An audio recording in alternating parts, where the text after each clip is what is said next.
नमस्कार, मैं ज्योति श्रीवास्तव। आप देख रहे हैं सी न्यूज भारत। चुनाव की तारीख जैसे जैसे नजदीक आ रही है, प्रचार तूफानी होता जा रहा है। सीएम शिवराज ने भी बालाघाट जिले की 5 विधानसभाओं में भाजपा प्रत्याशियों के लिए सभाएं की और जनता से वोट देने की अपील की। आदिवासी बाहुल्य बैहर विधानसभा क्षेत्र के नक्सल प्रभावित गांव से जनसभा की शुरुआत की। देखिए ये रिपोर्ट। सीएम शिवराज सिंह चौहान का बालाघाट में तूफानी दौरा देखने को मिला, जहां पर वे सबसे पहले बैहर के नक्सल प्रभावित ग्राम गड़ी पहुंचे। यहां बैहर विधानसभा के भाजपा प्रत्याशी भगत सिंह नेताम के पक्ष में जनसभा को संबोधित किया। उन्होंने संबोधन की शुरुआत जय सेवा जय बड़ा देव के साथ की। उसके बाद बालाघाट विधानसभा के भरवेली और वारा सिवनी तथा कटंगी विधानसभा में भाजपा के प्रत्याशियों के समर्थन में जनसभाओं को संबोधित किया, जिसके बाद वो वहां से भरवेली पहुंचे, जहां बालाघाट विधानसभा के प्रत्याशी गौरी शंकर बिसेन और परसवाड़ा के प्रत्याशी रामकिशोर कावेर के समर्थन में जनता को संबोधित किया। वारा सिवनी विधानसभा के खैरलांजी में भाजपा प्रत्याशी प्रदीप गुड्डा जायसवाल के पक्ष में जनसभा को संबोधित किया। उसके बाद चौहान कटंगी में भाजपा प्रत्याशी गौरव सिंह पारधी के समर्थन में जनता से आशीर्वाद मांगा। इस दौरान चौहान ने कांग्रेस पर जमकर निशाना साधा। उन्होंने इस दौरान क्या कहा, आइए सुनाते हैं। जय सेवा जय जोहार। मेरी बहनों, आज धनतेरस है, धनतेरस की बधाई। लेकिन इस बार मैंने 10 तारीख के पहले ही सबके खाते में पैसा डाल दिए। बोलो मिल गए कि नहीं मिले? अब अच्छे से धनतेरस मनाओ।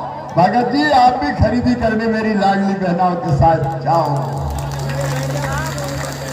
भाई और बहनों, मैं सरकार नहीं चलाता, मैं परिवार चलाता हूं। परिवार, ये आप सब मेरा परिवार है। और इसलिए मैं हमेशा पूछता हूं, बहनों और भाइयों, मुझे बताओ, मैं मुख्यमंत्री लगता हूं कि भैया? अरे जोर से बोलो ना, मुख्यमंत्री की भैया? और भांजे भांजियों का? मैं तो भैया और मामा हूं। अब ये रिश्ता है। और इसलिए मेरी लाडली बहनों, मैंने देखा था कि मेरी बहन को अगर 1000-2000 रुपए की जरूरत भी पड़ जाए तो परेशानी होती थी, हाथ फैलाना पड़ते थे।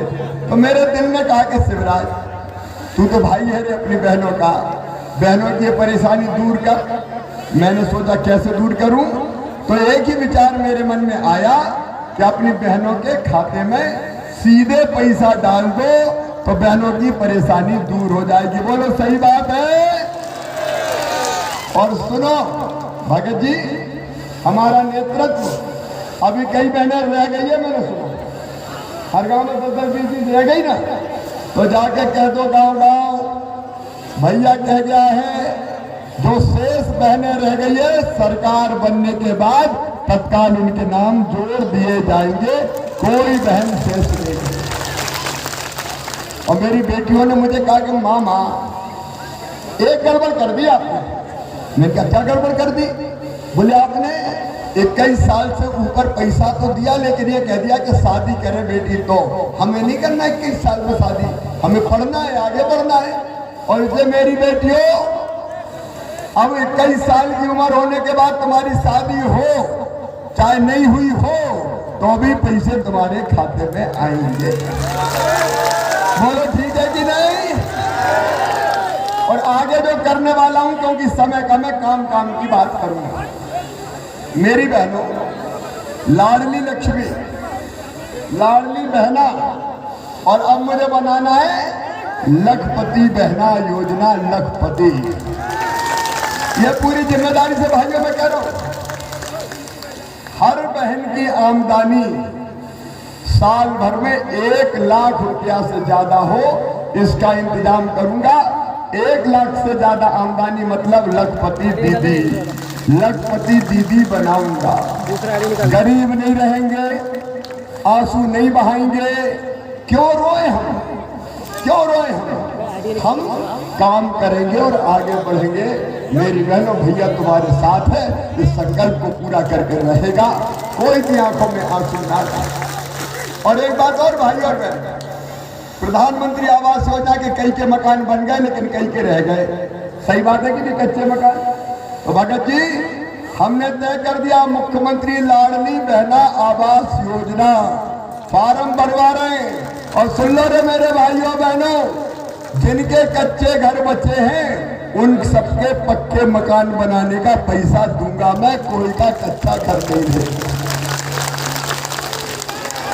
और लाडली बहनों रसोई गैस का कनेक्शन 450 में, सिलेंडर 450 में दूंगा। और जिनके बिजली के बड़े बिल आए भैया चिंता मत करना, बड़े बिल मैं भरवाऊंगा और आपका 100 रुपया महीने बिजली का बिल आएगा। और किसान भाइयों अगर 1250 बहनों को मिल रहा है तो 1000 अपन को भी तो मिल रहा है। अरे मिल रहा है कि नहीं? अब वो भी 1000 थोड़ी रहने देंगे यार, उसको भी आगे बढ़ाएंगे। मैं तो कह रहा हूँ सब्सिडी बंद करके किसान के खाते में ज्यादा पैसा डालना, बोलो ठीक रहेगा? और बहनों तुम्हें 1250 थोड़ी, पैसे की जुगाड़ में लगाओ, हो जाने दो इंतजाम। 1250 से 1500, 1750 करूंगा, फिर 2000 करूंगा, फिर 2250 करूंगा, फिर 2500 करूंगा, फिर 2750 करूंगा और फिर बढ़ा के कर दूंगा कितने? जोर से बोलो, 3000 करूंगा। दुनिया सुन ले, मैं करके रहूंगा, तब मुझे चैन की नींद आएगी कि मैंने अपनी बहनों के लिए कोई काम किया है। जिंदगी आपकी बदल है। कांग्रेस के लोग बड़े बड़ी कोशिश करी, उन्होंने चुनाव आयोग को चिट्ठी लिखी कि दिवाली के पहले पैसा नहीं जाना चाहिए। ये मामा कह रहा चुपचाप पैसा डाल दूंगा।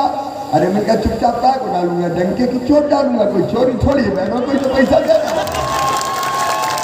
ये चल रहे हैं, ये नहीं चाहते कि मेरी बहनों का भला हो, क्योंकि ये वो लोग हैं जिनने बेगा भारिया शहरिया बहनों के खाते में जब मैं पैसा डालता था तो इनने सरकार आने पे पैसा बंद कर दिए थे। इन्हें संबल योजना बंद कर दी थी, इन्हें बच्चों के लैपटॉप बंद कर दिए थे। अंतिम संस्कार के 5000 रुपये हम देते थे ताकि मरने के बाद ढंग से अंतिम संस्कार कफन का इंतजाम हो जाए। कांग्रेस ने तो गरीबों का कफन भी छीन लिया था अपनी सरकार में, 5000 रुपया भी छीन लिए थे। ये बेईमान लोग मेरी योजना बंद करने वाले हैं। इसलिए मेरी बहनों याद रखना, तुम्हारा भाई रहेगा, भारतीय जनता पार्टी की सरकार रहेगी, भगत रहेंगे तो ही लाडली बहना रहेगी। कांग्रेस आ गई तो ना लाडली बचेगी ना बहना बचेगी। ये सब बंद कर देंगे, ये सब खत्म कर देंगे। और इसलिए मैं निवेदन करने आया हूं, इनके चक्कर में नहीं आना है। अगली बार का हमारा एक टारगेट और है, प्रत्येक परिवार एक रोजगार, हर परिवार को एक रोजगार देंगे। प्रत्येक परिवार एक रोजगार, मैं कहूंगा प्रत्येक परिवार, आप बोले एक रोजगार। प्रत्येक परिवार प्रत्येक परिवार हर परिवार को एक रोजगार देंगे ताकि कोई परिवार भूखा ना सोए। मेरे बहनों और भाइयों, बालाघाट से सी न्यूज़ संवाददाता विशाल महानंद की रिपोर्ट। देखा जाए तो कहीं न कहीं सीएम ने बालाघाट पहुंचकर आदिवासियों को रिझाने का प्रयास किया।